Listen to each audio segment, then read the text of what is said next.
Welcome to On the Soul's Terms podcast, a weaving of astrology, Greek mythology, and depth psychology. I'm Chris Skidmore, an astrologer, psychotherapist, and craniosacral therapist living in Ubud, Bali.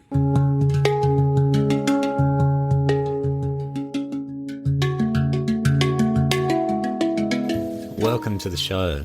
In this episode, I'm joined by the incredible Kira Sutherland, astrologer, naturopath, and expert in medical astrology. Kira brings a wealth of knowledge about how astrology can help us understand our physical and emotional well-being. We first met at the Federation of Australian Astrologers Conference, and I was immediately struck by her unique perspective, bridging ancient astrological wisdom with modern health practices. In our conversation, we explore the planetary influences on the body, how different signs and houses relate to health, and how we can use astrology as a preventative tool for well-being. We also dive into Mars and movement, the balance of Saturnian discipline and Neptunian flow, and the ways mythology is embedded in our anatomy. It's a fascinating, rich discussion, one that will leave you with practical insights to explore in your own life. So whether you're a seasoned astrologer or just dipping your toes into medical astrology, this episode has something for you.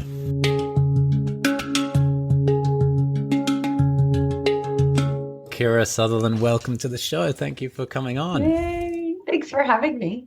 I'm so excited. Yeah, I'm so excited to talk to you. For the audience, Kira and I just met recently, a couple of months ago, at the Federation of Australian Astrologers Conference, which was at Surfers Paradise in Queensland. Shout out and thoughts to everybody that's on that coast right now facing the cyclone. Do you have friends up there, Kira? I have so many. Yeah, I've been texting lots of people. Yeah. Everyone's, yes. Lots of sandbags, lots of doing, I've heard all these crazy stories. And they're just kind of saying it's the quiet right now before it comes. That's what I'm getting from my friends spooky. As well, is that eerie steadiness going on. I know. Whew. And it's weird. I mean, we're in different countries, but it's weird sitting down in Sydney because it's like stunning and beautiful and there's not a bit of wind. And I'm like, it's so weird to think people are in chaos at the same time that you're just sitting here super comfy. Yeah, just a little bit down the coast and everything's just fine. It's very strange. It is. Very strange. Well, I was up there only 2 weeks ago, actually. Oh, were you? Okay. Weird. Yeah. Oh, what were you doing up there? Naturopathy work. I was up lecturing. Yeah. Yes. And health retreating, actually. I went self-care, which is today's topic anyway. That is the topic. Went to a very, very swish health retreat to support somebody going through cancer treatment. I kind of went as their support person. So that was actually amazing. Yeah, incredible. Well, I mean, it does that does take us into, you introducing you, and you're a naturopath, but also an astrologer and many other things. Such a unique perspective that you bring. That's why immediately upon meeting you and attending your lectures, I was like, well, definitely got to get Kira on the show to chat about your angle. I think what was really inspiring for me, given that was the first astrology conference I've been at, was just to kind of get these different perspectives and different angles and different ways that people work with astrology. I guess when people aren't so familiar, they just think astrology is maybe one thing, maybe a couple of things, but it really is a broad and open field in which you can work in so many different ways. Yeah. Sometimes people say what they do and I'm like, I've been in astrology for a long time. I still don't know what half of what people, they're like, oh, I do this style. I'm like, oh okay. I don't quite know what that is, but it sounds fun. It always sounds good. There's hundreds of styles of astrology. Yeah, so many. And I think that was really inspiring, and to see where, what my work is the mythic layer of it, the psychological mythic sort of fits in. It's nice to feel its little spot within that, but also to see it as part of a much greater whole actually gave me a lot of relief and a sense of rest into that. But I was particularly inspired by the things that you do. I'd love for you to introduce, if you're up for it, a little bit of like, how did you get here? How on earth or in heaven did you become this in this life? So oh my gosh, for the Australians who don't think I sound Australian, but I live here. I'm American born, but don't hold, just I'm American born, but I've lived a lot of my life in Europe. And then in my early 20s, late teens, I was in Europe. And then I moved to Australia and I've been here for like 30 odd years. So my accent will go in and out. I apologize. I always focused on health. I come from a family that's like half healthy, half not healthy. And so that became a big thing early on because I didn't want to go down that path of unwellness. And so I was studying nutrition and then I found naturopathy while I was living in Europe. And because it didn't really exist in the form I use it now in the US at that time, or it was very underground. So I started studying naturopathy and nutrition and was always interested in astrology, as most astrologers have played with it for years and years. As a kid, even I may or may not have been my high school's astrologer, and I just made it up. Oh my goodness. But is that that's right? Another story, and I just made it up. I didn't even base it on anything. It was so random. That was so good. That sounds terrible, though. So I started studying astrology at the same time as naturopathy, and then my teacher introduced medical astrology. You know, when you're studying astrology, they often have just little tidbits of other styles. And she was talking about body astrology, and I was like, wait a second. And at the same time in naturopathy, I was frustrated that people were off doing Ayurveda and traditional Chinese medicine, and they were looking at the elements and the meridians I was like, we must have that in the West. Where's old and philosophical? Where is it? And it's in medical astrology. We just lost it 300 or 400 years ago. Medicine basically removed most of the energetics of healing, which was very much based on the elements and astrology, and psychology kind of took over the temperaments into personality typing. So some of it got lost into psychology and then the rest was just thrown out. And so, yeah, for me, that's how I found it. I needed a tool to look at mental, emotional, spiritual, physical. I needed all those levels, and that medical astrology was that for me. So yeah, that was about 30 years ago. I kind of really stumbled on it and then just started using it, but I couldn't find a local teacher. And so it was books and just practice. And so the way I do medical astrology is not I use it more as a preventative tool or as a guide of assessment into how to work on your health. Whereas some people doing medical astrology in more traditional lines, again, there's 5 different camps or styles of medical astrology, but I stay to a very what to go do with your health proactive way. Does that make sense?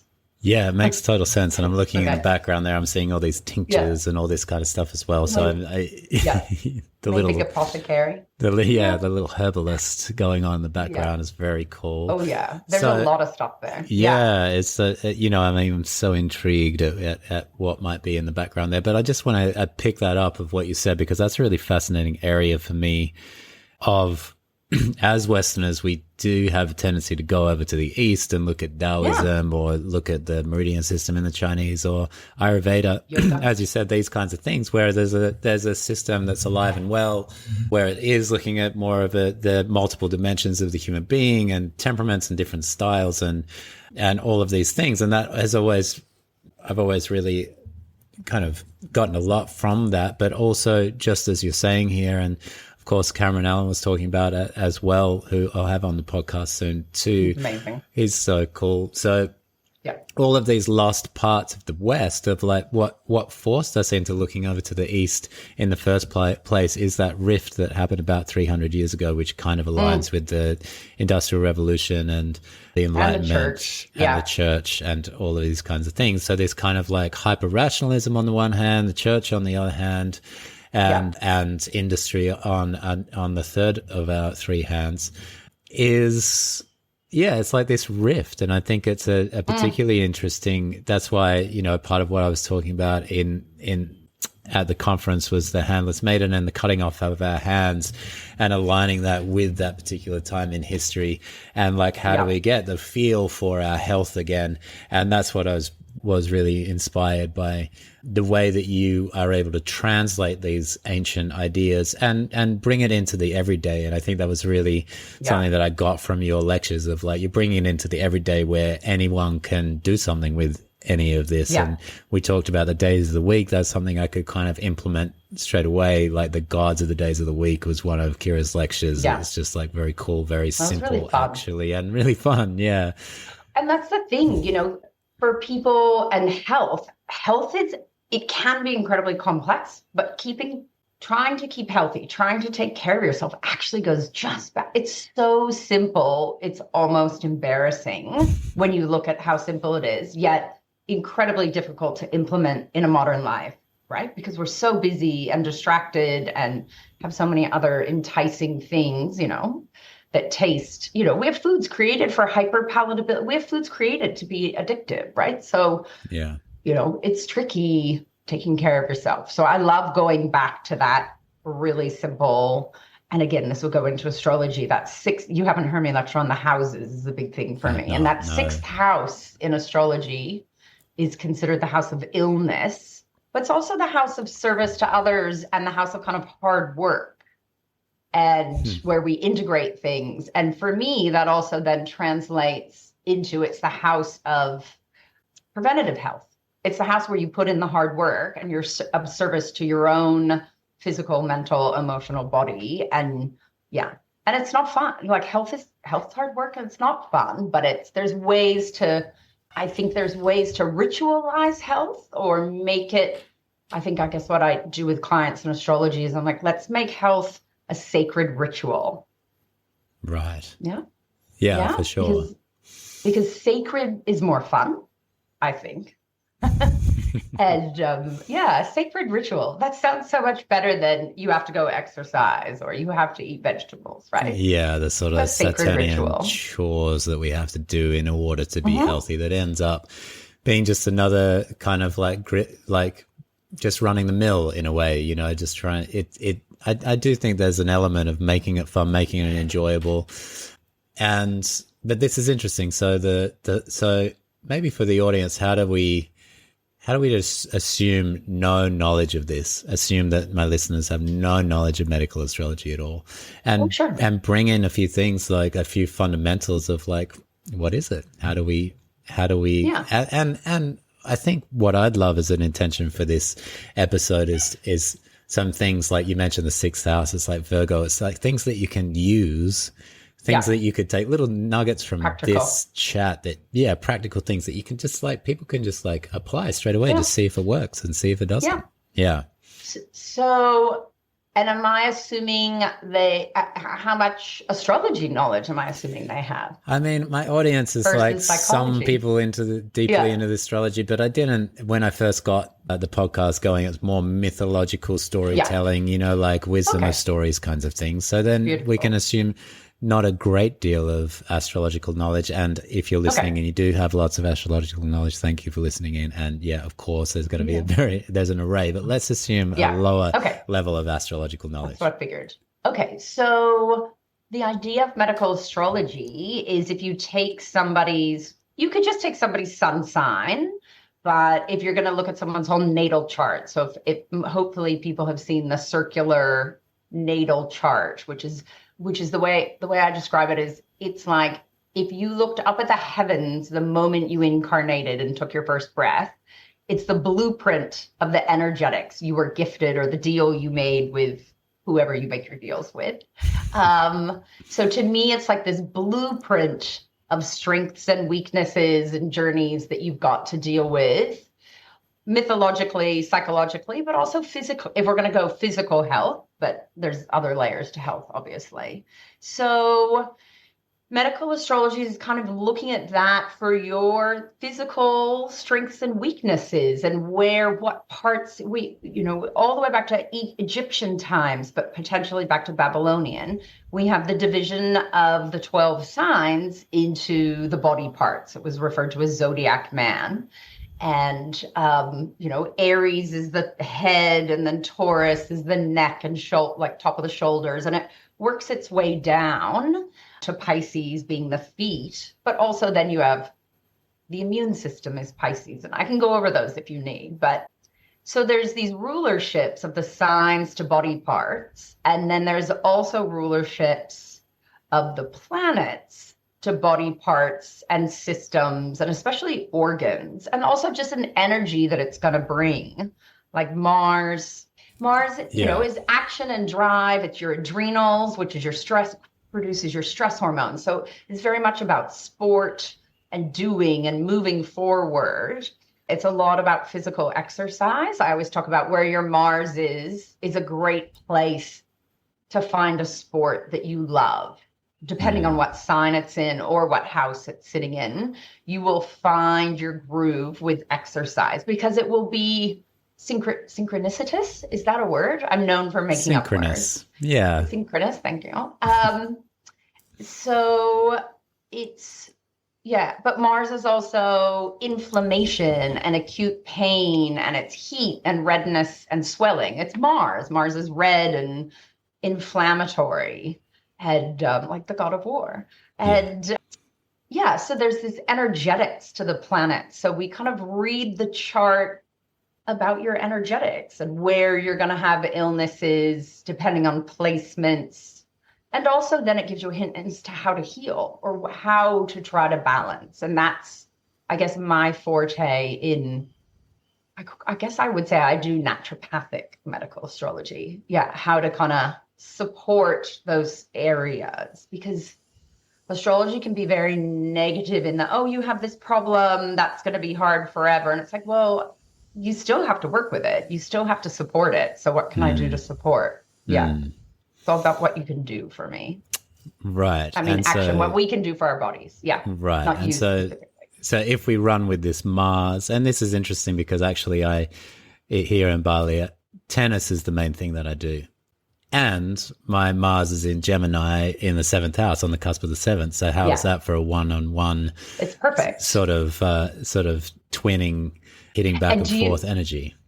Yeah, and it's using that. So Gemini rules the arms and the hands, and the bottom of the shoulders, like your collarbone and your shoulder blade. So all the main muscles of Gemini are used, and it's as much as tennis is a physical game, it's a thinking game. That's a big strategy game, right? So the Gemini loves that, right? Yes. I have to think quick. I got to do it. And then 7th house, you have to have a 7th house being the house of relationship. Unless you're hitting against a wall, you literally have to have a relationship while you play that game. Yeah. And do you play doubles? Yeah, or I do play doubles. Okay. Actually, yeah. Because that's doubles. Also coming in. The Gemini twin is like, oh, I'll go play doubles. Yeah, exactly. Yeah. So you fit it, and it makes your heart happy to do that, right?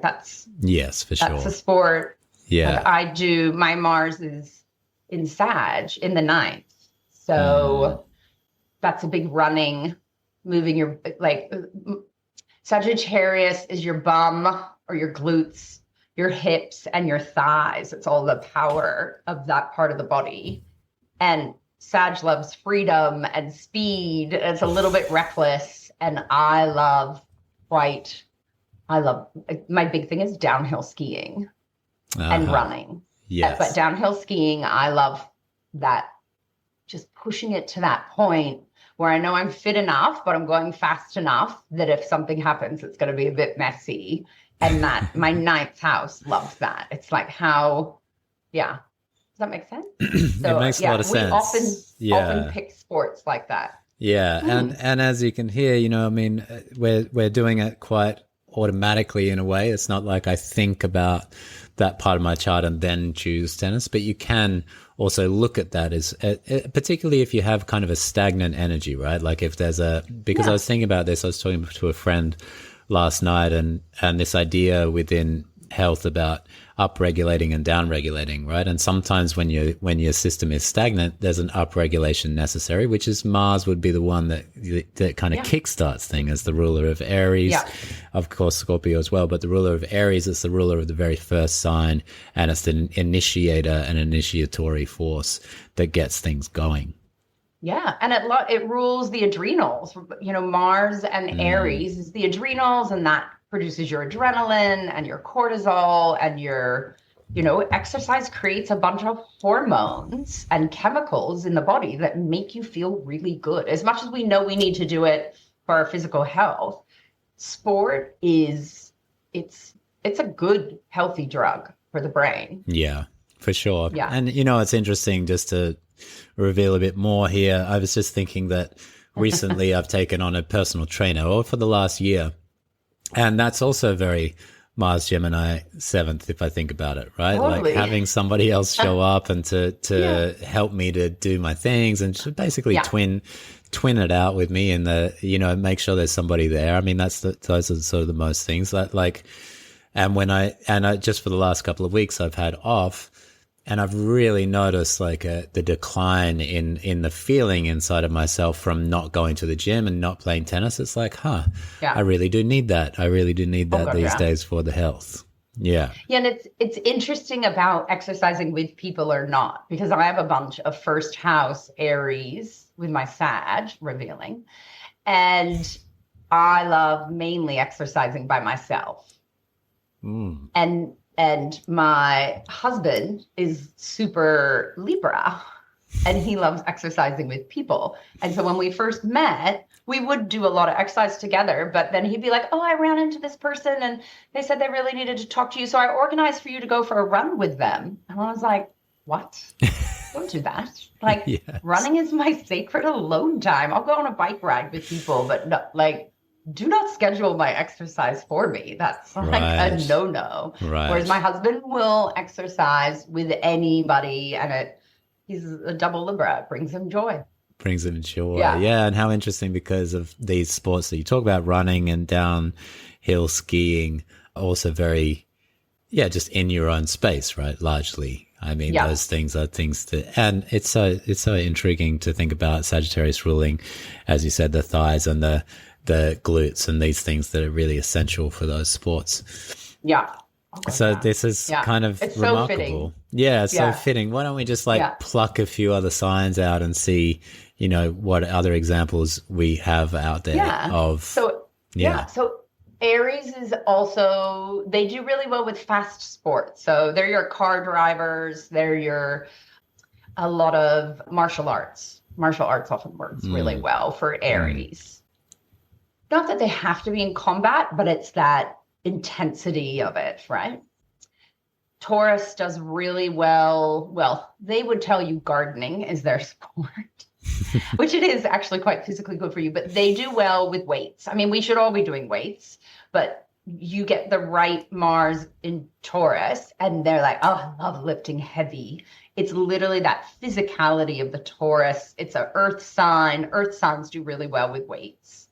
Although the Virgo, I'm jumping around the zodiac, will prefer, they'll go, oh, I like Pilates or yoga. They want more of that flow physicality than the deep Taurus, fixed physicality, right? Mm-hmm.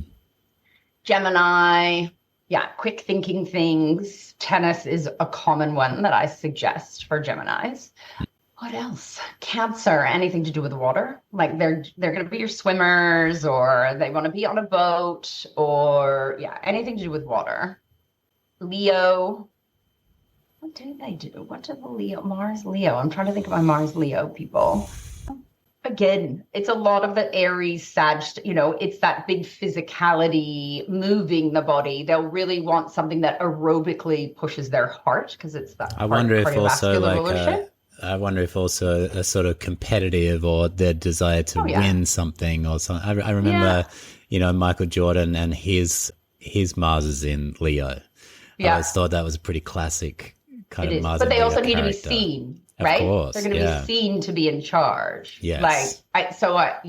So in some ways, they will often be more involved in team sport than some of the other fire signs, because there is that center. You can't be center stage if there's not a bunch of other people, right? You got to lead people, right? I do know quite a few AFL players.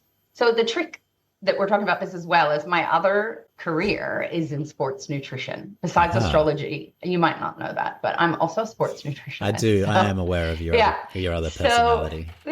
So there's a lot of And they do well, in big, they're often captains of teams and stuff like that. Right. Yeah. Yeah. Yeah. The leaders. Yeah. Oh, yeah. Yeah. And it just comes natural for them, right? Right. And then we have Virgo. That's a real yoga, Pilates. They'll do some walking. I don't tend to see that Mars and Virgo. It depends on what house it's sitting in. And it depends what, sun, moon, ascendant they are as well. But yeah, it's much more that flowy, but in their body physicality. I definitely find that works for them. Libra, again, social sports, team sports, or you have to have somebody else. Like a Mars Libra that's having trouble exercising, I make them find a walking buddy, running buddy, somebody. You have to go to the gym. Somebody I know with Mars and Libra was trying to do weights and they couldn't do it. And then they joined one of those gyms where they were like, all the machines are facing each other. So it's super social and I love it. And I was like, of course you do. That's such a nightmare for me. But It's my worst nightmare as well. Yeah. I don't talk during sport. Scorpio. Ooh, they just like the intent. I'm not even going to take it into the water bit because Mars and Scorpio, it can be water things, but it's more the intensity of sport. And for them, it's the challenge of how deep they have to go and how hard they have to push themselves. I have known some runners and triathletes that it's really about how long can I sit in the hurt locker and yeah, it's an interesting energy I've seen with Mars and Scorpio and sport, but they need to sweat a lot. This whole Scorpio in general, not just Scorpio Mars, there's a big thing. Scorpio rules sweating, all your detoxification channels. Mars would actually be sweating itself and really cathartic kind of sport. And they're all the ones in the saunas and the ice baths at the moment and stuff like that. Yes. But yeah, there's an intensity that they're looking for. I see a lot of them in martial arts as well. Sag, anything to do with the legs. So that's running, cycling is a really common one. Because again, Sag is the horse. That's a bicycle or motorbike. Sagittarians, whether it's Mars or their sun, sun or moon, whatever, very rare they haven't owned a motorbike at some point. And even in women, you'll meet strong Sag women. Ask about motorbikes. They will have done it at some point. I find. Have you ever had a motorbike? Yes, I have with my Sagittarius rising. Yeah, I mean, I ride one here. I ride a scooter here, but I did when I was living in Taiwan. I had a motorcycle for like 5 years, but I also get around here on my scooter, and I do enjoy riding a proper motorcycle as well. Yeah, and speed. We always say Sagittarius. And horse riding actually was a pretty big part for me when I was younger. It was funny when I was in my first horse riding experience. I remember it very clearly because they said I was real natural at horse riding, which makes a lot of sense for my chart and my Sagittarius rising and everything.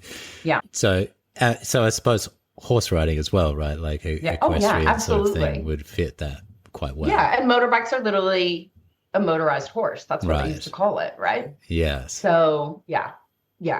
So Capricorn, Capricorn does really well with hiking. They'll also play chess, but hiking, going up those mountains or, sports in mountains in general, whereas the Cancer's at the ocean. Right. And we got to really think of that opposition between Cancer and Capricorn. One's going up and one's going in. Yeah. Yeah. Into the water. Aquarius. I think of Mars and Aquarius. So Aquarius is the calves and the ankles. Right. So I always warn Mars and Aquarius or Aquarius Sun or whatever. I'm like, so basketball, or if you're in Australia, netball is probably not the world's greatest sport, but they often will do it and then twist their ankles and have all kinds of ankle trouble. So they do well, again, as an air sign, they do well with more social, even though we don't always think of them as social. They do like kind of group sport in some ways. I do find they often play like soccer and things like that. But they'll go for the mind sports as well, things with strategy. Would AFL fit into this one? Yeah. Do you think? I think so. Yeah. Yes, absolutely. Rugby, and you also need to be long, with AFL.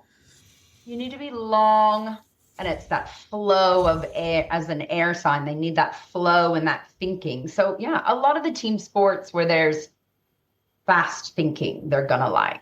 Yeah. Right. Yeah, I could totally see AFL as I'm trying to think of my AFL players, but I sneak their birthday from them. And then Pisces, bless. Again, things in the water. So swimming, ice skating.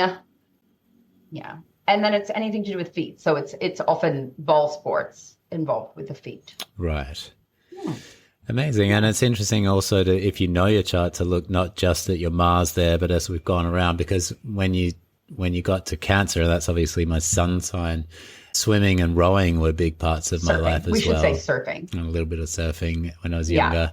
Yeah, surfing and rowing and swimming were all big ones for me.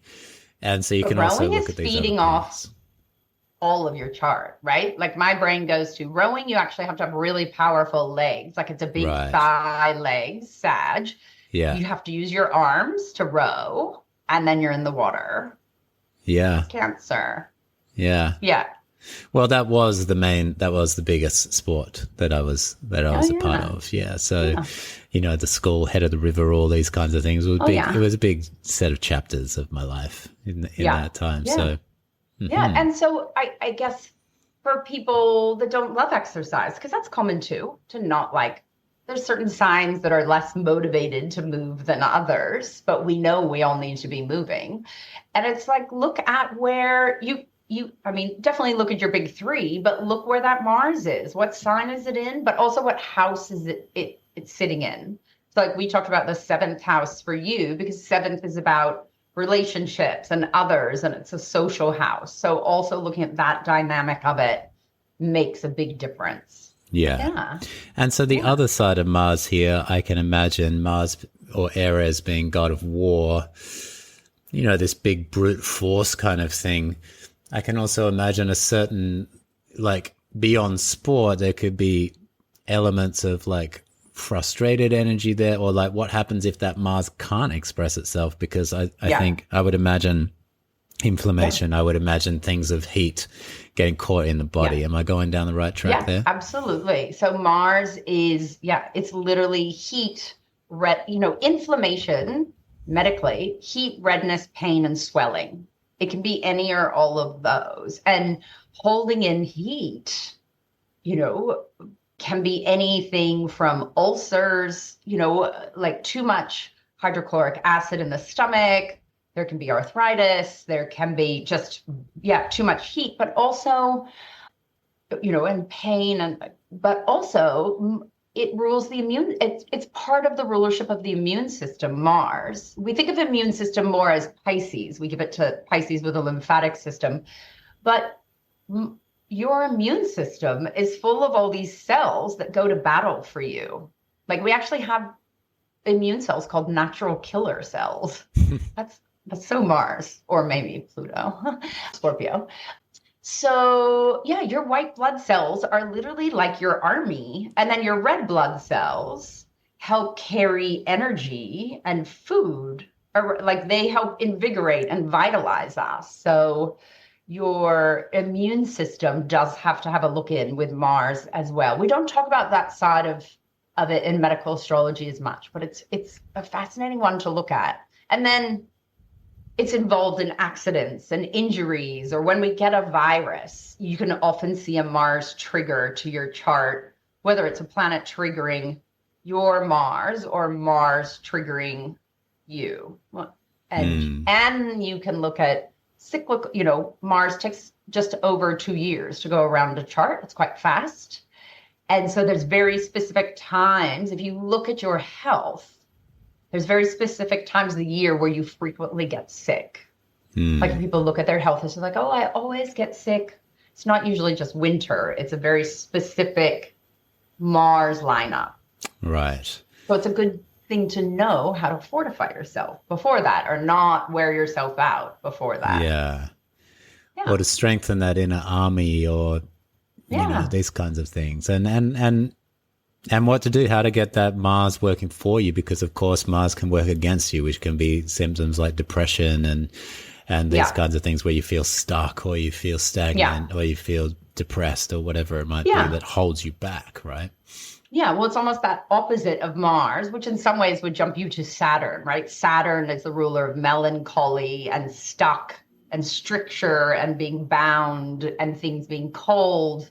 Like they antidote each other. In astrology, in medical astrology, we call Mars and Saturn the malefics. Yeah. That Mars is the lesser malefic, Saturn is the greater mal or bad bringer. Although, in my opinion, they're also very useful, but health-wise, I think they get given a bad rap. But of course. Yeah, too much Mars, you want to bring in Saturn, right? You want to bring in cold and not moving if you've been moving too much, or you want to bring it down and create borders and boundaries for it. So, and Saturn is also about sitting still and resting. And people don't often talk about that. I think you've heard me lecture on that. Saturn is, it's staying still to heal. And it's something in our society we don't do anymore, right? We're sick and then we keep rushing and then we get more sick. Whereas Saturn it's almost part of that, what we used to call the convalescence story. To take rest is actually really healing, and nobody does that anymore. Well, that's so interesting because there's that, within craniosacral that I practice is the down regulation and it takes time, but also you can sort of help guide the nervous system down. And then each layer that you're going down, which I guess would be that Saturnian, I've always think about the craniosacral itself as very Neptunian and Piscean ultimately, but of course it is. Is that because of the flow of the cerebral spinal fluid? Exactly. The flow of, interesting. I didn't realize. I just put that. Yeah. Well, so the spinal fluid, the lymphatics and flow would be very, if we're going modern rulers, would be very Neptune. Right. And I always feel like what we're doing, it's a little bit like traditional Chinese medicine and acupuncture, except that it's not, which feels quite Martian in itself, right? With the little needles, we're just like, it is Mars. Prodding away. It is Mars. Acupuncture is given to Mars. Yeah. Okay. Anytime you pierce the skin with metal, that's Mars. Of course. So surgery is Mars. Right. Acupuncture is Mars. Oh, interesting. Whereas this is like the removal or the dissolving of the blocks that get in the way of the body's flow. And so then as you're going deeper and deeper into the craniosacral rhythm, you go through all of those kind of layers of consciousness and layers of experience, and you remove blocks block by block, and then suddenly the flow of the cerebrospinal fluid moves through your whole system, and the nerves are bathed inside of that, and then suddenly everything becomes very kind of fluid and easeful, and things that were challenging before that cranial session can sometimes be very easy, and it promotes that sense of ease and flow. I love that. It's very Pisces, because Pisces is about the flow of fluid across gradients. So flow of fluid in and out of a cell, like osmosis, would be Pisces and Neptune. Interesting. Yeah. Whereas connective tissue and the structural part is Saturn, right? Oh, interesting. Yeah. And the nervous system, do you give that over to Aquarius, or where are we at there? Well, the nervous system really goes Mercury first. Oh, interesting. Mercury, you would go Mercury, Gemini for the physicality of the nervous system. Yeah. And then Aquarius and Uranus would get the electrics of the nervous, like the actual messages being sent, the electricity of it would go more Aquarius. Interesting. Yeah. So it's both. But the nervous system it's fascinating. And the vagal nerve, I would give to Virgo. Not everybody would agree with me, but that gut-brain axis, and it's so connected with digestion and regulation and rhythm of things in the body. It still would go, it's a nerve. It still is going to go Gemini, Mercury, but I think it's also beautifully Virgo, which is ruled by Mercury as well. Like, to me, it's that gut-brain axis. Yeah, and of course, as you say, Mercury and its rulership of Virgo, so it's still a wanderer, but it's maybe a wanderer with a bit more I guess, of that precision that Virgo might have. Yeah. But then my brain goes into, wait, but Gemini rules the lungs. The lungs go to Gemini and Cancer. There's like a crossover because there's so much fluid in the lungs. And we have, vagal nerve tone you can do with a lot of breath work. Mm. So, yeah. And that's the thing with medical astrology, it's not clear cut, right? You often have 2 or 3 areas because our organs do so much, right? Like the liver. How could we ever give the liver just one rulership? It like does 2,000 different things for your body. Right. Yes. It is in Chinese medicine considered the general, though, or the right, the sergeant or the general of the army. Yeah. And it is. It's a huge thing, and it's in Western medical astrology. Jupiter, the biggest planet, gets the liver, which is the biggest organ in the body besides the skin. Wow. Biggest organ, biggest planet. Yeah. Is the liver bigger than the lungs? Yes, it's considered bigger. It definitely by weight would be a lot bigger. Right. I mean, the lungs, if you deflate them, are that's a little deflated balloon. They're not, yes. But you know what? No one's ever asked me that. That's a good point. Because I'm just feeling those in my body. It's like, wow, I mean, the lungs are definitely taking up more space, but it feels like they are. I don't know if they are. But as you say, the liver's if you were big, to like the deflate them. Solid and big, whereas the lungs are not solid, right? There's so much air. If we were to get rid of the air, they would probably only be... Right. 2 cricket balls or something. I don't know. I've totally made that up. But anyway. Indeed. What about the heart then?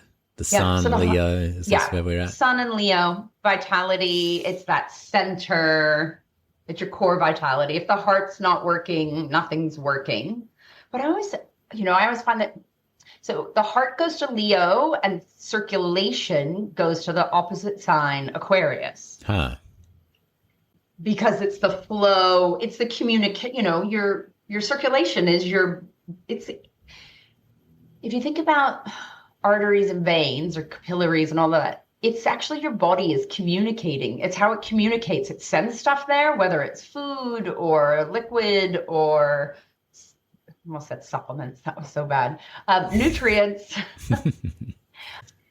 Oxygen is carried via everything goes via either your blood, your nervous system or your circulation system. So it's this network, and that's very Aquarius, right? It's communicating everywhere to everything. And so that's the Leo Aquarius, but they're on your opposite signs. You always want to look at, there's a lot of function connected between opposite signs. Right. But you got to think about, your circulation system is actually told what to do by your nervous system. If you don't have an electrical impulse, the heart doesn't work. So it's actually the nervous system that's in charge of the circulation. But no one ever thinks about it that way. Think about if someone's heart stops, you shock them with electricity to get it going again, which is Aquarius. It's Uranus would be electricity. Yeah. Interesting. So the whole electrical, and also the fact, the nervous system is also relational in that Aquarian way, right? Like it's not just on its own there. All those nerve endings are going out and seeking, am I safe? How's the world looking? Telling you what's going on out there, and then getting that feedback and going back and then it tells the heart if it needs to speed up or slow down or what it's the command, in some ways Aquarius and the nervous system and Gemini, it's the commands, right? As much as we talk about your heart is that center of the soul, and so many different ancient traditions believed a lot more resided in the heart than the brain. But it's interesting. The Greeks saw the mind as the lungs, actually, typically, which I find interesting with Gemini. Yeah, and the Egyptians didn't care about the brain at all. Right.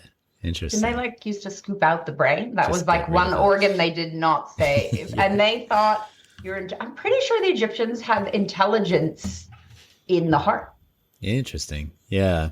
What about the solar plexus then? Because it's so interesting that it is solar. I know. So the solar plexus, I think I find in clinical practice, it's the Virgos that notice their solar plexus the most. Is that right? But if you go down to where the solar plexus is, you think, oh, that's my stomach, but your stomach's actually higher than that. But you would think it would go Leo. It's not often. I would have to go to Vedic for that, really, because solar plexus isn't really a term for the West. Yeah. But I find that the Virgos have a more sensitive solar plexus than any other. They feel stuff there more than anybody else. Because where your solar plexus is, sorry, I'm going to find where this is coming from for me as I sit in my body. Yeah. Because your small intestines are there. Right. Virgo rules the small intestines, right? Cancer is the stomach, and the pancreas is a contentious organ, and it's given to like Cancer, Leo, Virgo. Nobody really knew. All these rulerships were also given long before we understood what a lot of our organs did. Right. And the pancreas does a lot more than blood sugar levels. So it creates pancreatic enzymes for digestion and, breaks down food and all kinds of stuff. But the small intestines go to Virgo, which is where you selectively choose from the food you ate what becomes you and what you get rid of. It's like a discerning organ, which is perfect for Virgo. And the solar plexus really it's below the stomach. It's right around the start of the intestines. So I notice the Virgos notice it more than the Leos. Okay. Maybe there's a little bit of a shared element between the Leo and the Virgo in there. Yeah. And the pancreas is kind of right there as well. Right. And so I'm gathering that the reproductive organs, that's more Scorpio's lair, is it? Yeah. So repro, we mainly think of it as Scorpio, but some of it falls to Libra. More the balance of the hormones, right? Because Libra as the scales of balance. So Libra is kidneys and the lumbar region of the spine. That lower back area that everyone is really sensitive to getting cold, or you should be.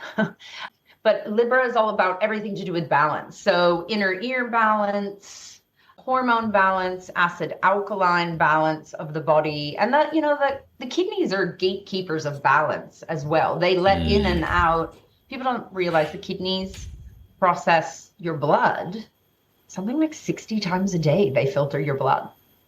No one ever thinks of it that way. Wow. And so they're the gatekeepers of like mineral balance in the body and what turns into urine and what goes back out. But they do get a little bit of hormone rulership because hormones balance the body. But yeah, and then we move to repro, your actual physical organs, and a lot of your reproductive organs can be Scorpio or Libra. But yes, all the sex bits are definitely Scorpio. And I'm thinking about the adrenals sitting on top of the kidneys as well with Aries. Yeah. Yes. So they're with each other, right? And the adrenals kind of tell the kidneys sometimes what to do. Right. But yes, there's that opposition for sure. And then we have the large intestines, the sweat glands, and the reproductive organs all falling under it. Scorpio gets a lot. They might be really magnetic and enticing, but they also get a lot of shit. They have a lot of organ rulership that's not easy. And what's interesting is, sorry, that was a bad pun, but it was a good pun. But they do get a lot of shit. They might be magnetic and amazing, and I love my Scorpios, but yeah. So, but the interesting thing is the thyroid, which is the neck, is Taurus. And when there's something going wrong with the thyroid, the opposite sign, Scorpio, has problems often with reproduction, with periods or cycles can go awry if it's somebody who has cycles. And you can get a slow thyroid often creates constipation. So there's always this balance. There's this connection. And science kind of knew that. If you go back to really old textbooks where doctors are talking about medical astrology, they're like, you always have to look at that opposite sign. Yeah, interesting. And you don't actually have to have planets in the opposite sign for the energy to have gone there, because it's it got too intense where you have planets and the energy tries to go to the path of least resistance where it's like an empty spot. Right. Fascinating. I was just the other day looking up the hippocampus because what a fascinating mythological connection, right? The Tell me. I don't know this. Wait, maybe I do, hippocampus. but tell me. Well, Yes. hippocampus. The hippo is horse, actually. Yep. And the camp is fish, and so these were the creatures that would pull Poseidon's chariot in the ocean, and they were half horse, half fish. So they were sort of like, and they were friendly to the humans actually. So they were considered to be kind of, moving around, like moving things around the ocean in a way. So friendly to Poseidon, and for some reason I was looking that up the other day, and because I just started to get fascinated with these, and it was actually named after these mythological creatures, these hybrid horsefish. So I quickly Googled. Yes, go ahead. Hippocampus is part of the brain that helps with learning, memory, and spatial navigation. Yes. Which is interesting that it's navigation. Did you look that up already? I went through this. I was on the ChatGPT going through all the different anatomy and then mythologies, but I hadn't sort of like gathered it all up. But now I remember, it like turns conscious into unconscious and unconscious to conscious, right? So it's like it's operating in that very Neptunian space of the conscious and unconscious, I guess. Emotional processing. It's emotional processing. Interesting, isn't it? Yes. Well, and water is emotions in medical astrology, right? Right. So, but I like that it said navigating. Yes. Memories, which is very Pisces, right? That whole, in Pisces, the controversy of who rules sleep in medical astrology. Right. If we talk about dreams and sleep, often if I suggest it in a class, I'm like, what rules sleep? What rules dreams? And everyone is like, oh, it's Neptune and it's the moon, which it is, because we sleep at night, hopefully. But the original ruler of sleep is actually Saturn. Really? Because you're still, you're not moving. Think about it. You're not moving. And, when you're in REM state of sleep, rapid eye movement, your body's actually creating chemicals that paralyze the body from moving, because if you didn't, your whole body would be flapping around like your eyes in REM. Wow. Right? Wow. And paralysis or paralyzing chemicals is Saturn. And I'm sure they didn't know that, but how did they get to that, right? Yeah. How did they?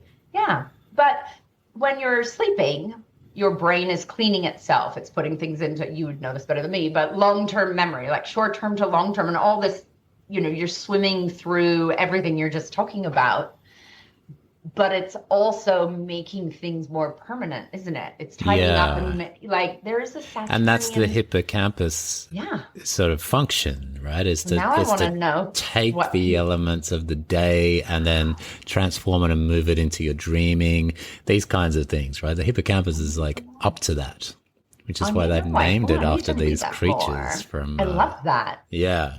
But the mythology and then into the body is like, as we talked about when we first met, it was like, oh my God, we could have a conversation for like 10 hours about this. And I would also love to get more etymology when it comes to the naming of anatomy, right? Because in some ways anatomy has just been named in such a way that it's hard to remember. You can't really relate it to things. It's all Latin and things. But those Latin words have these meanings that probably lead back to the Greeks and probably lead back to the myths. So much meaning. A lot Brian of that Clark, who I know you've had on the podcast, is so good with entomology. Every time I hear him lecture, I'm like, oh my God, why am I not looking up words more? Why am I not? It's those 5 layers that are so inspiring. And I did actually, when you were lecturing, the first time I heard you lecture at the conference, it was like that. I was like, oh, I love this. Yeah, exactly. Yeah. Just I sometimes kind of forget to go do that and look at that. Yeah, which anatomy really lends itself to that, I feel. That's why this hippocamp thing is really interesting. But the rulers of sleep is so curious to think about Saturn in there. Of course, Hypnos was a god of sleep. Hypnos was the god of sleep. That's where we get hypnotherapy. And then there's Morpheus. He's the god of dreaming. So there's which actually would go, Morpheus would go more Neptune though. that'd be Yeah. much more, and Yeah. that's where we get morphine from and these kinds of things. Yeah, and drugs. So here we go. Drugs, Sorry, right. I'm like jumping No, in. go. I'm all excited. Jump in. So in modern medical astrology, all the opiates absolutely go to Neptune because a hypnotic is literally something that tells the body it's feeling something different than what it really is. It's deceiving the body about what's happening. And that's so Neptunian. It's crazy. But before we had the outer planets, all the big drugs were Saturn. Wow. So interesting. Yeah. Mercury's not getting in there with sleep, being Hermes, the caduceus. The power of the caduceus was to put people to sleep and bring people back. I know, no, but you're shutting down your nervous system. Well, you're not shutting it down. You're putting it into first gear, right? You're putting it into, so it's there, but more, the brain and the nervous system is Mercury, but I would have thought that it definitely doesn't maybe get sleep. Rather than that, it's like that maybe Mercury or Hermes has that element of transitions between, with the caduceus, it's not actually sleep, it's the transition to sleep, which anybody that's, Go on. I was going to say when you have insomnia, it's that you can't transition, right? Like, because Mercury won't shut down. And when you are transitioning is when you have the limb movement. Oh, I gotta have that. That's where I went with that. I was sorry. I'm a really bad interrupter because my brain's like pinging off of what you're saying. I love that. And that connects to that, and that connects. But yes, my favorite thing in the world is layering different things together, which is probably mythology, right? But it's all of these layers, including and me too. I think that's probably why we get along so instantly, having just met each other, because it is those many layers. And I love that you're bringing layers that are slightly foreign to me, and I can bring some things with the more mythic, and it's juicy, right? And the etymology and these kinds of things, and the fairy tales and the old tales, stories and things like that. Yeah. Fascinating. And Hermes and the whole healing around Hermes, I think it's not talked about enough, right? We think of him as so many other things, but he was very involved with healing modalities. Yeah, and bringing people to places and then bringing them back, like his relationship with Hestia to bring you back, to bring you to the hearth, basically. So he would guide you back home, and then when you're ready to come out again, he'll be there for you to take you back out. He won't go into the hearth with you. That's for you to go and do. Maybe that's why he doesn't rule sleep, because he's ruling the transition to there, but then he's off doing something else. And isn't it Hermes? So with I'm going to take it to Chiron now. Yeah, sure. So Chiron is the son of, I'm going blank. Saturn or Cronus. Cronus, that's right. Yeah, and Philyra, who's like an Oceanid, an ocean nymph, essentially. Yeah. Yes. But then he gets given to Hermes or Apollo? I'm going blank. Apollo. So then Apollo sort of finds him, actually. Asclepius gets given to Apollo. No, Asclepius gets given to Chiron. Asclepius is the son of Apollo given to Chiron. Yes, sorry. I was blending those two stories. Yes, sorry. Well, my brain made them one person, but they're actually teacher, mentor, student. Yes, sorry. Exactly. Yes, sorry. And I'm picturing the photo, the drawing that you used in a lecture that was Apollo holding Asclepius. And giving Asclepius to Chiron as a baby. Yes, that's my brain. Yeah. Yes. Which is such a beautiful put into picture. all of those. Yeah. And that's a picture that you said you also use. I use. Yeah. As much as I just very badly messed up heritage of Chiron, I do lecture on Chiron medical astrology. I have quite a fascination. Myths are very forgiving like that. Yeah. Myths are very open. Everybody slept with everybody anyway, right? Yes, exactly. But yes, the whole Chiron to Asclepius, and then Asclepius's children, because I do a lot with Hygeia, who's an asteroid. Yes. Who's one of the daughters, and all the healing daughters and sons. There's a whole, that's actually next time we are face to face, we're going to go play with that. We will go there. We'll go to all of those to places. the mythology of it versus what it is in healing. That's like, and panacea and dreams as healing and all of these kinds, like the importance of of the dreaming world, which isn't necessarily like sleep, although that's a big part of it, but it's the dreaming consciousness and that part of Western medicine, which I've talked a fair bit about in the show of, that Asclepian tradition. That's why it was very heartwarming for me to be in your lectures and Cameron Allen's lectures and this kind of like, because as we started this podcast today, it's that connecting back to the Western lineage, which we are from, this is our ancestry. And there's been these rifts of knowledge and knowing and ways of being able to really treat yourself, ways of being able to promote that health. And, in these trips to Greece that I've had, to be able to see what happens at those Asclepian temples, where there was the dream chamber, the abaton, this idea of going down into the dreaming. But there's also a theater there, a massive amphitheater, one of the biggest in the ancient world was there in Epidaurus, and an Olympic-sized stadium. So I really love that, because it's like also theater has something to do with healing. Also, the celebration of peak level health is part of healing as well, right? Being able to marvel at these people that can do amazing things is also part of the healing world. Well, and you could take that's the elements, right? That's, if we go into the Western, jumping on you, sorry, but you're talking about the dreaming and the water and the emotion and the psychology, right? Yes. And then, so in naturopathy, we're talking about healing on all levels. We used to kind of say, we call it the holistic triad, is the way I was taught it in naturopathy. There's the mind, the body, and the spirit. But if you go further back in medicine, it goes back to the 4 elements, and you have the physical, which is earth. You have air, which is the mind, the mental health.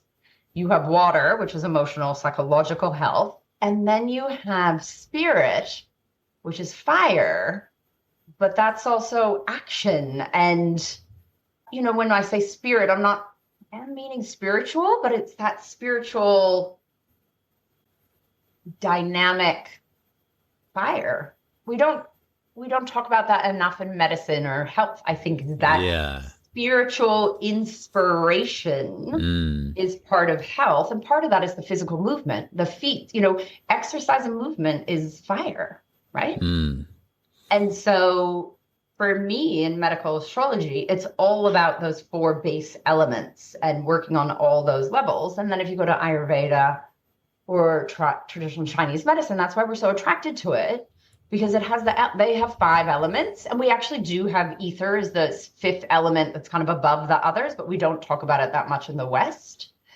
And they explain everything by the elements. And I'm like, but we have it in the West, but we just kind of forgot it, or it moved into psychology, and which is not a bad thing, but and the Greeks were doing that. They were doing all those, they were doing it. Yeah. And it's interesting, that 5th element, because that's where we get quintessence from, right? Quints being 5th, and something essential in the 5th element that is maybe a little invisible, kind of like ether. It's kind of like this other thing.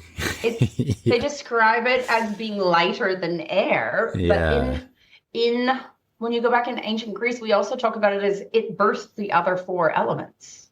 It's like the mama element that birthed the other 4. Yeah. So interesting. And I'm also thinking about fire and how, a big promoter of health can be to be doing what you're meant to be doing on the earth, right? Like that to me is spirit as well. Having the courage to go and do the thing that I'm meant to do. And actually spending some time working that out, that's a big promoter of health. There's a lot of things that could be going not so well, but if that's going well, you can actually promote much more health and longevity, as you see with people really on their path and on their calling. And creativity is ruled by Leo in the 5th house. Yes. And that's fire. And everyone talks about, follow your passion, like if we're going to go into like Joseph Campbell, but I was just at a workshop a couple weeks ago with, Liz, oh my God, what's her last name? The one who wrote Eat, Pray, Love. Liz Gilbert. And she was kind of trying to do the yin she was like, follow your passion is very yang. Yes. And she ran this workshop about following your being in your creativity rather than following your passion. They're kind of similar, but it was the very yin, just being in the creative moment rather than having to push forward for your passion. But they both sit in that fire element.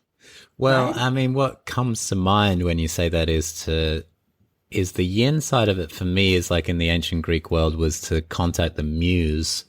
And so to open yourself to the muse coming through. And that's a form of creativity that, although is still very alive in the world because archetypes never die, they just kind of reform and reshape. But it's that opening to the muse, or to give the credit back to the muse, and then the muse just sort of comes through you, right?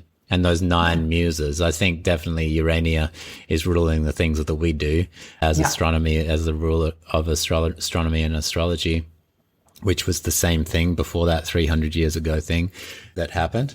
But the opening to creativity versus the doing of creativity, maybe. But they're the same thing in some ways anyway, but they're not. But it's like, it was just really interesting the way she described. I hadn't heard anybody kind of front it that way. I'm a big Joseph Campbell fan. So I love it was just an interesting take on it that I hadn't. Well, I had read her stuff before, but it was interesting to hear her talk about that. And it was much more the embodiment of it rather than the doing. But again, that's the muse speaking through you in some way. Yeah, like opening up and having it come through. I like that. And you know, because the spirit, in a sense, is something. It's like the genius or the daimon of the old, you know, that language of like, it's actually an opening to something beyond you. I like the Greek word. Michael Meade talks a lot about this, of when we're born, we're also born with a twin. And this twin is like this ethereal sort of, this is the spirit that gets born with us. And that spirit is always trying to come in and do its thing, but it has its whole other agenda. It doesn't need food. It doesn't need, you know, there's all these things that one doesn't actually need. And it's just looking for the moments to come through. So we've got to be able to maintain the temple of the body with all of these things, and then open to that spirit sort of like popping in and doing its genius. And that's what genius meant back in the day. It wasn't some amazing person. It was, I've not heard this. Genius was not considered to be some person who is amazing. Everybody had a genius, which the Greeks called the daimon. And of course, if we don't access the daimon, it can become the demon. That's sort of the other side of it, where it becomes sour or it becomes resentful of us, and it starts to cause us all these troubles. But the genius was the one born with us that wants to come through and that wants to come in. And we all possess one, which is such a beautiful thing, because it's true, you know, like we all possess a genius. Now that genius may never get its opportunity to come through, and that's life. That can happen, you know, circumstances can be that, or whatever it is that is the difference between someone that brings in their genius and someone that doesn't. I'm not quite sure. Or maybe that it's just glimpses of it do happen, but it is a glimpse after glimpse relationship between ourselves, our everyday self, and that genius. Well, I love that. I love the way that you explain that. But I also love, back to the beginning of that, you're talking about that vessel, that physicality that you actually, you know, the healthier you are, or the more in alignment your physical body is, it's easier probably to channel that genius. Yeah, and the dark side of the genius in a way is that it can be so much energy, because it's a universal kind of frequency, that if the temple or the body isn't ready for that, it can blow it out. I mean, look at that through history, where the genius has been too much for the body to actually maintain or handle. And then you get your forever 27s and these kinds of ones who have so much genius coming through, but just can't maintain it. And it can kill. A lot of them. Yes, there's a lot of them. Bless them. I've looked at a lot of those 27 charts medically. Oh, yeah? What have you discovered? Anything that you could wrap for? Well, you often Neptune was in the 8th or the 9th, depending on what house system you use. Yeah. Oh, interesting. There was a lot of Neptune. There's a lot of Neptunian energy, and often the 8th or 9th. And that's where that implosion happens. And Neptune is also drugs. Yes. right? You're tapping into that next level. I'm not talking about drugs. Well, that can happen too. But, if they're tapping into that genius and have that Neptunian ability to get to that non-physical side, but there's also that risk of it being so much that they're using substances. Part of substance use is escaping how intense everything is, whether the intensity is good or not. I mean, there's substance use just for fun as well, but there's, Or are they using the substance to get to that level faster? I could go on a whole. Well, it's interesting. I think I've got into a whole other topic. Well, it makes me think of 6th house, 12th house, Pisces, and Virgo dynamics in a way, right? Because this genius, as I was talking about it, then I was like, it sounds like that otherworldly self, which we would associate in astrology with 12th house or Pisceanness. And of course, drugs are a way to get over there. It's a way to they get you there faster, or they stop you from feeling too much, right? When it's overwhelming and you want to escape it, right? But it's also, and I was thinking about that 9th house, which is that, that is that search for meaning. And then you put Neptune into the 9th or 8th, because you're going deep. There's a lot. I'm thinking of Jim Morrison's chart right now, is who I'm actually thinking of. But there are other 27s that. Well, Kurt Cobain's the original 27, wasn't he? I use Kurt's chart as well. It's very 11th and 12th house, isn't it, from memory? Well, isn't it all, I mean, it's Virgo rising, then a lot of Pisces? Yes, it is. A lot of Pisces. Yeah, I'd have to pull it up. I definitely use him in a 12th house talk. Yes, a lot of 12th. I can't visualize the chart. And what's interesting about him was his perfectionism of the Virgo. But tell me about Jim Morrison's chart. Oh, I can't remember that much about it anymore. He's Sag, though. He's definitely Sag from memory. I'll pull it up. I could pull it up, but I definitely remember that Neptune. Right. It might be in the 8th. Yeah.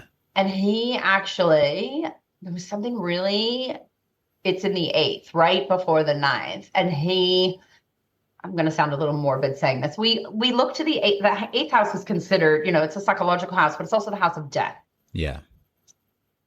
And so in old medical astrology texts, and am I totally going to feed into this? No, I think medical astrology had to be a lot more fatalistic before we had great surgery and CT and MRI and, antibiotics changed the world. What we could do with, we all would probably be dead if it wasn't for antibiotics by the time we're in our 40s or 50s, right? And so we look to the 8th house. They used to say, I'm going to make this more fun, but how we're going to die is the 8th house, right? Oh. It gives you echoes. So, Neptune in the 8th was death by drugs or drowning, death by water or drugs. And he literally had Neptune in the 8th. There was something else about it that was really cliche because he passed away he passed away while he was in Paris in a bathtub. Like he was actually, he was in water when they think it was a heroin overdose, but his heart stopped. But I'd have to pull up the chart, but I use it as an example that it was like the most, it's not gonna be obvious. You're not gonna say, don't take baths when you're in Paris, but it's really, I'll have to find it for you. How curious. Didn't Jimi Hendrix also die in Paris? Or is that not true? Oh, he might have. I thought it was, or maybe it was London. I think it was on a European tour when he was out. There's a lot of people buried in Paris. If you go to that one cemetery, which I may or may not have been to, Chopin, Oscar Wilde, Jim Morrison, and then if you're into natural therapies, Hahnemann, the inventor or the person that kind of brought homeopathy, the guy who created homeopathy as we know it today, is also buried. They're all buried. There's wild amount of people buried in this one cemetery. Energetically, I don't know why, but yeah. Amazing. I don't know about Jimi Hendrix. I'd have to look that up. I'll have to look up the other 27. Amazing. Well, we've gone to so many places. I love this. I want to just keep going, but that was fun. But we have certain Saturnian limits we have to stick by. thank you, Kira. Let's do this again, please. Can we just do it? We can pick another topic. Other things, Anytime. because there's so many things. Yeah. I hope that we've gotten to the intention, which was that practical wisdom. We definitely went all the way around the body and the zodiac and the different things. I think we've given a really big overview. If it was a bit overwhelming for people, I'm sorry, but we'd love it. I think it's really, yes. On my website, there's a free download that literally is this beautiful table that you can look up all your medical astrology. I'm not really plugging it because it's my website. I'm like, if you're like, oh, you forgot to do this. There's literally a table, because I'm really visual, that goes through all the body ruleships of the signs. So that's an easy access for people. I love that. If you're now curious. Where do they go? Do they go to, what is your website? My website is astrologyofhealth.com. Astrologyofhealth.com. Amazing. We'll go on there and then have a look at Kira's things. She's amazing. Yeah. Can they get in touch with you on there? What's the thing? It's Astrology of Health, or my Instagram is Astrology of Health. It's that simple. I'm an Aries. I can't make it tricky. Yeah, you can send me a message. There's podcasts to listen to. There's courses to take, baby beginner courses to really advance. There's a gazillion things on there. You can have a play for a while. I love it. Well, thank you so much for your generosity of your time and your wisdom. And I've really enjoyed this. And I am really hoping we have a part 2 soon enough. Oh, yeah. Myth and medical astrology. Oh, we'll have to pick 2 myths and go deeper or something. Oh, my God. Yes. Yeah. We're going to do that. And the mythical components of anatomy. Fascinating. Yeah, so much we need to have a little chat about that. We do, or for sure. Set an assignment of 2 myths, and then I'll go away and you go away. I love it. That's what that would be fun. Yeah. Well, thank you so much, Kira, for joining us. And look Kira up, check her out. She's got such a wealth of knowledge, and you can just check out so many things that she does and in the world. And I highly recommend it. So thanks again. Thanks for having me. Till next time. Thank you for listening to On the Soul's Terms podcast. To support the show, please consider leaving a 5-star review, sharing with friends, or becoming a patron at patreon.com/onthesoulsterms. Until next time.